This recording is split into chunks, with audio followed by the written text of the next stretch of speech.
For more than 40 years, one experiment has haunted the science of free will. In the 1980s, neuroscientist Benjamin Libet recorded brain activity while people decided, on their own timing, to flick their wrist, and found a signal called the readiness potential building in the brain hundreds of milliseconds before people reported consciously deciding to move. It suggested the brain might make the call before you are even aware of choosing.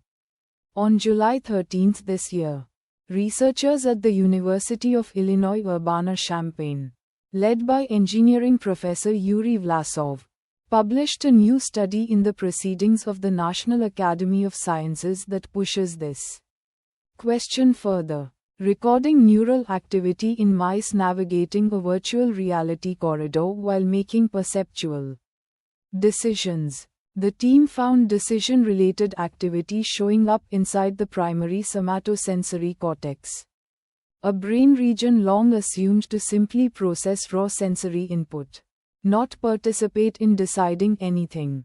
Let us sort the signal from the noise.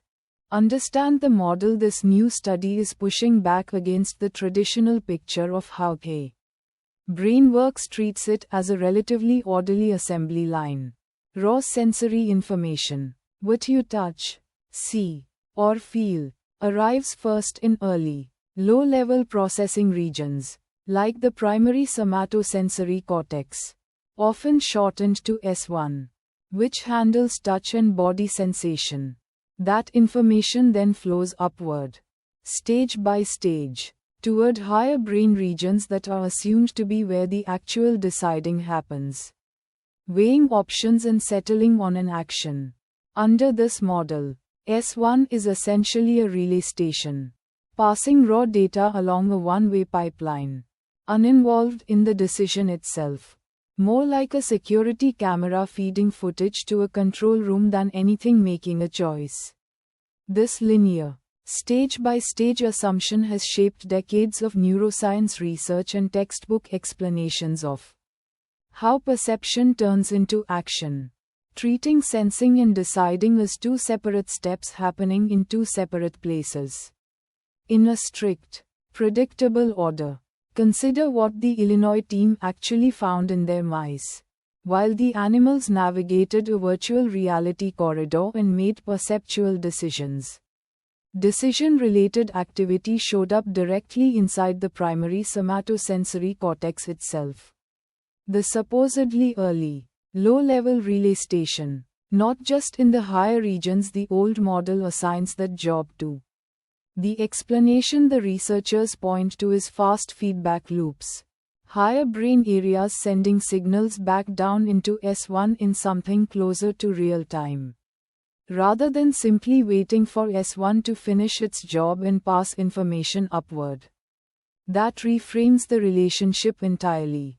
Instead of a strict one-way pipeline, sense first, then decide, the brain appears to be running an active back and forth conversation between regions, with early, sensory processing areas already shaped by decision-related signals before that information has even finished being processed. Vlasov described it directly, calling the neural code of the brain still mostly an unknown language. This study translates a little more of the sentence, without claiming to read the whole page. It is worth connecting this back to why any of this touches free will at all. Libet's original readiness potential experiments were controversial precisely because they suggested unconscious brain activity precedes a person's conscious sense of deciding, reopening a debate that philosophy had argued about for centuries with actual laboratory data attached to it. Critics have spent decades picking apart what that early signal really represents. Some argue it reflects a general readiness or urge to act rather than a specific decision already made. Others argue timing measurements of conscious awareness are themselves too imprecise to trust. This new mouse study does not resolve that argument, and it is not really designed to. What it adds is fresh evidence. In a different species, using different methods, that decision-related neural activity is more distributed across the brain and starts earlier than the strict, orderly staging model assumed. That is a genuine contribution to an old, still unsettled question, not a verdict handed down on whether free will exists. A real caveat belongs here. This study was conducted in mice, navigating a virtual reality corridor and making simple perceptual decisions, not in humans grappling with complex, deliberate choices, and translating findings about rodent sensory circuits directly onto human consciousness and free will is a genuinely large leap that the researchers do not make and you should not make for them. Vlasov himself was careful to say this work does not offer a blueprint for anything, artificial intelligence included, and that the brain's neural code remains largely unknown territory. What counts as decision-related activity in a mouse's somatosensory cortex is also open to the same kind of interpretive debate that has surrounded Libet's readiness potential for 40 years. Is it truly a decision signal, or something more like a general readiness state that precedes many different possible actions? None of that makes the finding unimportant. It is real, peer-reviewed neuroscience. It does mean headlines claiming this study disproves free will are reading far more certainty into one mouse experiment than the researchers themselves claim to have found. Quick recap.